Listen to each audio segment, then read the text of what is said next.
Hello friend, इस video lecture में आप सभी का स्वागत है। इस वीडियो लेक्चर में हम बात करेंगे बिलियन चैप्टर के न्यूमेरिकल्स की। तो पहला न्यूमेरिकल है हमारा, सुक्रोज के 1 लीटर बिलियन में 3.42 ग्राम सुक्रोज घुला है। तो मैंने बताया था आपको, जिसके आगे W लिखा होता है, ग्राम लिखा होता है, वो क्या होता है आपका स्मॉल w होता है। तो स्मॉल w कितना दिया है आपको? 3.42 ग्राम। जो आपका सुक्रोज के 1 लीटर बिलियन में 3.42 ग्राम सुक्रोज घुला है। तो 1 लीटर बिलियन के अंदर घुला है सुक्रोज। तो आयतन कितना दिया है आपको? 1 लीटर। तो आयतन हमें दिया है 1 लीटर और घुला क्या है? सुक्रोज। तो हमें नाम दिया है सुक्रोज का, तो सुक्रोज का M निकालना है, मोलर द्रव्यमान निकालना है। सुक्रोज का फॉर्मूला होता है हमारा C12H22O11। इसको जोड़ लें तो एक कार्बन का आपको पता है 12 होता है। तो 12 कार्बन का कितना हो गया? 144। 12 का गुणा 12 में कर दिया। आपको पता है एक हाइड्रोजन का 1 होता है। तो यहाँ हाइड्रोजन कितने हैं? 22। एक हाइड्रोजन का 1, 22 हाइड्रोजन का 22 प्लस आपको पता है एक ऑक्सीजन का 16 होता है। कितना होता है? 16। तो 11 ऑक्सीजन का कितना हो जाएगा? 10 का 160, 16 प्लस कर दीजिए 176। इनको जोड़ लीजिए। इनको जोड़ेंगे तो आपको आएगा 342। तो आपको याद होना चाहिए जो सुक्रोज होता है उसका मोलर द्रव्यमान 342 होता है, 300 केल्विन पर। तो टेम्परेचर हमें क्या दिया है? 300 केल्विन। तो T बराबर 300 केल्विन। अगर डिग्री सेल्सियस में दिया होता तो हम इसे केल्विन में चेंज कर लेते, लेकिन हमें पहले से ही ऑलरेडी दिए हुआ है तो हमें कोई चेंज करने की जरूरत नहीं है। इस बिलियन का परासरण दाब ज्ञात कीजिए। तो हमें इस बिलियन का क्या ज्ञात करना है? परासरण दाब। हमें बिलियन का परासरण दाब याद करना है। अब क्वेश्चन करते हैं। तो फॉर्मूला क्या होता है जो हमने परासरण दाब के नियम से ज्ञात करा था तन्वता समीकरण? वो होता है आपका पाई बी बराबर NST। पाई बी बराबर NST। इससे हम किसी बिलियन का परासरण दाब ज्ञात करते हैं। और n क्या है? यह मोलों की संख्या है। तो n की जगह हम क्या लिख सकते हैं? W/m into S into T। B क्या है? इंटू में, गुणा में। B किस में चलेगा आपका? बटे में। तो पाई बराबर क्या आ जाएगा? W into S into T upon B into M। तो पाई बराबर आ जाएगा आपका W into S into T upon B into M। अब मान पुट कर दीजिए। W का मान कितना दिया है आपको? 3.2 ग्राम, 3.42 ग्राम। S क्या है? बिलियन स्थिरांक होता है। आपको पता है S क्या होता है हमारा? बिलियन स्थिरांक। स्थिरांक यानी कांस्टेंट वैल्यू होती है। इसका मान आपको याद होना चाहिए, ये आपको सवाल में दिया होगा। तो इसका मान क्या होता है? 0.082। तो यहाँ पर S का मान लिख दिया 0.082 इंटू T क्या है आपका? टेम्परेचर। टेम्परेचर कितना दिया है? 300। तो टेम्परेचर 300 लिख दिया बटे आयतन B कितना है? 1। आयतन क्या दिया है? 1 लीटर। M क्या होता है? मोलर द्रव्यमान। तो हमें मोलर द्रव्यमान दिया है 342। तो हमने लिख दिया 342। अब यहाँ पर पॉइंट देखें। यहाँ पॉइंट कितने जीरो के बाद लगाए? 3 के बाद। तो इंटू लगा के यहाँ से पॉइंट हटाया, नीचे कितने जीरो लगाए? 3। 1 2 3। ऐसे ही अभी पॉइंट कितने जीरो के बाद लगाए? यहाँ पर जो पॉइंट लगाए 2 संख्याओं के बाद लगाए। तो 1 2 पॉइंट हटाया तो नीचे कितने जीरो बढ़ जाएंगे? 1 2। 2 जीरो से 2 जीरो कैंसिल कर दीजिए आप। और यहाँ पर 342 थे, ये 44 लग गए हैं, सॉरी। तो पाई बराबर क्या आ जाएगा आपका? 342 गुणा 82 इंटू 3 अपॉन 342 का 1 में गुणा करेंगे तो 342 ऐसी की ऐसी इंटू 1000। 1 2 3 3 जीरो तो 1000। 342 से 342 के हो गए आपके कैंसिल हो गए। 82 का गुणा आप 3 में कर लें। तो 82 का हमने जब 3 में गुणा करा तो 3 दूनी 6, 3 अट्टे 24 अपॉन 1000। तो इसमें 1000 का भाग देना है। तो जितने जीरो है नीचे उतने जीरो के बाद ऊपर वाली संख्या गिन के पॉइंट लगा दें। तो 3 जीरो है, 3 संख्या है, गिन के उसके बाद पॉइंट लगा दें। 1 2 3। तो बराबर हो जाएगा 0.246। तो पाई बराबर हमारा कितना आ गया? पाई बराबर आ गया हमारा 0.246। इसका मात्रक आपको याद होना चाहिए। परासरण दाब का मात्रक होता है वायुमंडल। ये हमारा आंसर हो गया। इसका आप स्क्रीनशॉट ले लें, फिर हम दूसरा क्वेश्चन करते हैं। अब करते हैं हम अपना दूसरा क्वेश्चन। दूसरा क्वेश्चन है 45 ग्राम एथिलीन ग्लाइकोल को 600 ग्राम जल में मिलाया गया। तो 45 ग्राम क्या है आपका एथिलीन ग्लाइकोल, तो जिसके आगे ग्राम लिखा होता है वो क्या होता है आपका स्मॉल w। जो कम वाला ग्राम होता है वो स्मॉल w होता है, जो ज्यादा वाला होता है वो क्या होता है कैपिटल W। तो स्मॉल w हमें कितना दिया है 45 ग्राम।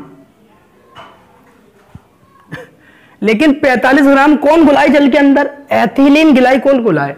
एथिलीन ग्लाइकोल का फॉर्मूला होता है C2H6O2। तो C2H6O2 का m निकालना है, C2H6O2 का।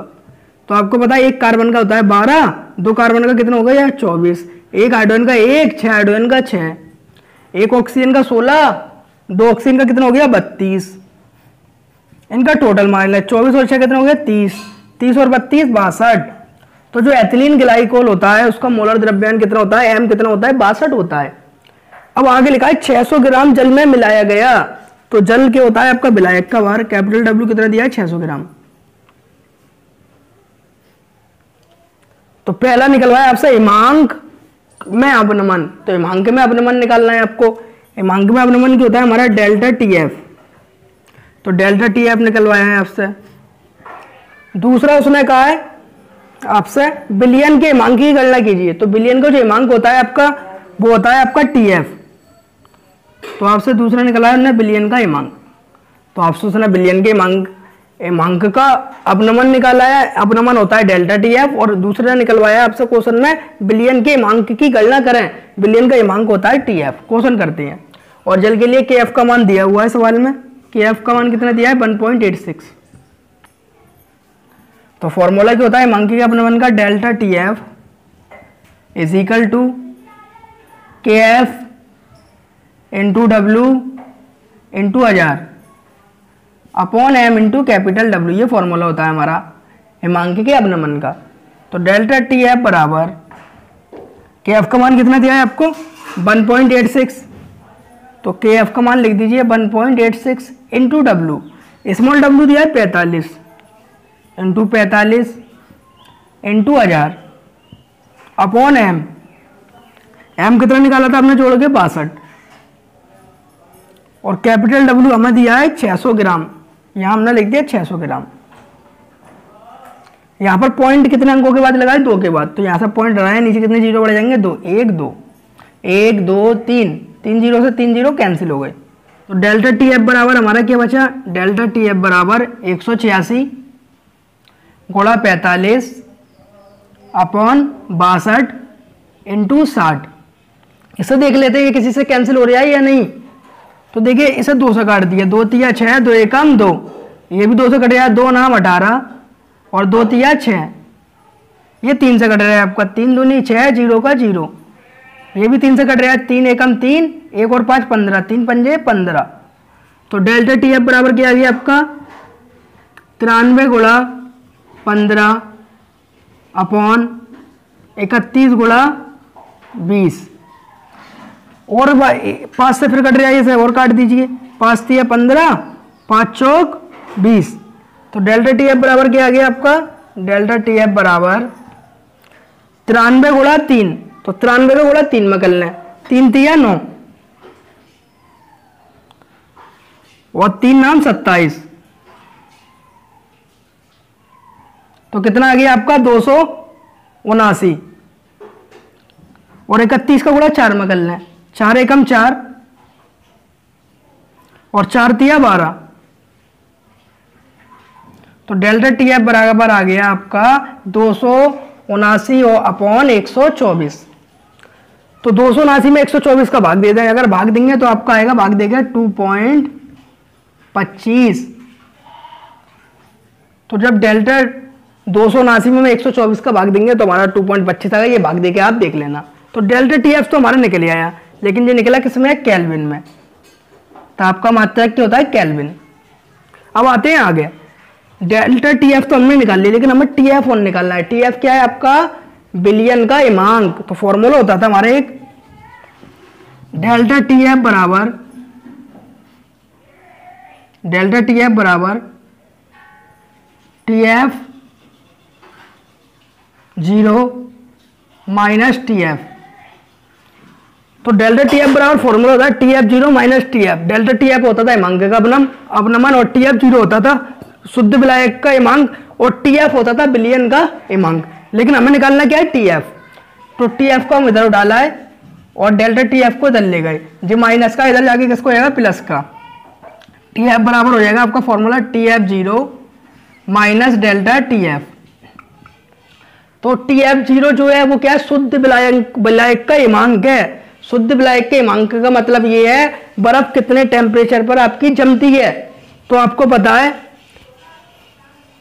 जो बर्फ होती है वो आपकी 0 डिग्री सेल्सियस पर जमती है।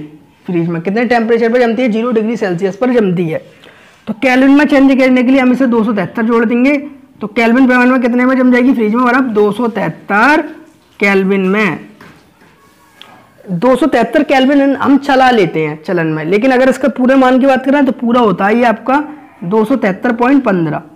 तो अगर आप 273 चाहें 273 चला लें, या पूरा मान रखना चाहें तो पूरा एक्यूरेट मान होता है जो केल्विन पैमाने का 273.15 केल्विन। तो डिग्री सेल्सियस में जो बर्फ होती है डिग्री सेल्सियस पैमाने पर 0 डिग्री सेल्सियस पर फ्रिज के अंदर जमती है। लेकिन हमें किस में चेंज करना है, केल्विन में। केल्विन में चेंज करने के लिए हम 273.15 जोड़ देते हैं, जिससे हमारी बर्फ केल्विन पैमाने में चेंज हो जाती है। तो केल्विन पैमाने की बात करें जमने की तो 273.15 केल्विन पर फ्रिज में क्या जमेगी, हमारी बर्फ जमेगी। तो हमें टी एफ निकालना है। हमें टी एफ जीरो का मान पता ही है, फ्रिज में बर्फ कितने में जमती है 0 डिग्री में और केल्विन में 273.15 पे। तो इसकी जगह लिख दें 273.15 kelvin minus delta T F का ही मान निकाला है हमने, कितने निकाला 2.25। तो माइनस 2.25 जी किसका मान था हमारा, ये मान था हमारा टी एफ जीरो का, यानी शुद्ध विलायक के हिमांक का। इसमें से इसको माइनस कर दें, क्या आएगा आपका विलयन का हिमांक आ जाएगा। तो घटा दे रहे हैं, तो 273.15 माइनस कितना करना है 2.25। 5 में से 5 गए कितने बचे 0, 1 में से 2 जाएगा नहीं, एक इधर से उधार ले लिया। 11 में से 2 गए कितने बचे 90, 2 में से 2 गया कितने बचे 0, 7 के 7 2 के 2, तो घटा के कितना आ गया 270.90। तो 270.90 केल्विन। तो जो बिलियन का हिमांक निकलवाया था हमसे, जी क्या है हमारा बिलियन का हिमांक है। तो बिलियन का हिमांक कितना आ गया हमारा 200 ले ला। फिर तीसरा क्वेश्चन करते हैं। अब करते हैं हम अपना अगला क्वेश्चन। तो नेक्स्ट क्वेश्चन है 100 ग्राम विलायक में। तो विलायक क्या होता है आपका कैपिटल डब्ल्यू। तो कैपिटल डब्ल्यू कितना दिया है आपको 100 ग्राम। 100 ग्राम विलायक में विलेय का 1/10 मोल घुला है। तो मोलों की संख्या क्या होती है आपकी n। तो n कितना है आपका 1/10 मोल। तो विलयन की मोललता ज्ञात करें, तो हमें मोललता निकालनी है विलयन की। मोललता का फॉर्मूला, मोललता को दिखाते हैं MO से, और जो मोललता का फॉर्मूला होता है वही होता है MO बराबर n × 1000 अपॉन कैपिटल W। ये फॉर्मूला होता है। अगर n का मान पुट करते हैं तो ये आएगा, n की होती है मोलों की संख्या, n बराबर होता है W/m × 1000 और बटे में कैपिटल W। स्मॉल w विलेय का भार होता है और कैपिटल W विलायक का भार होता है। लेकिन हमें यहाँ पर W/m की कोई जरूरत नहीं है, क्योंकि हमें तो n का पूरा मान दिया है, मोल का 1/10 निकाल के दिया है। तो और आसान हो गया सवाल। तो फॉर्मूला ये लगा दीजिए, आंसर निकाल दीजिए। MO बराबर n, n कितना दिया 1/10, तो 1/10 × 1000 अपॉन कैपिटल W कितना दिया है 100 × 100। MO बराबर 1000 का गुणा 1 में करा तो कितना हो गया 1000, और 100 का गुणा 10 में करा तो कितना हो गया 1000, 1000 एकम 1000। MO बराबर कितना आ गई, मोललता कितनी आ गई आपकी 1। मात्रक लिख दें, तो मात्रक होता है इसका मोल प्रति ग्राम। तो मात्रक क्या है मोल प्रति ग्राम। ये हो गया आपका आंसर। इसका आप स्क्रीनशॉट ले लें।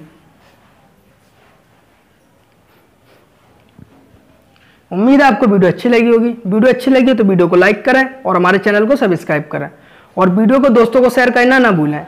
नेक्स्ट वीडियो में हम न्यू चैप्टर शुरू करेंगे electrochemistry. Thank you watching the video.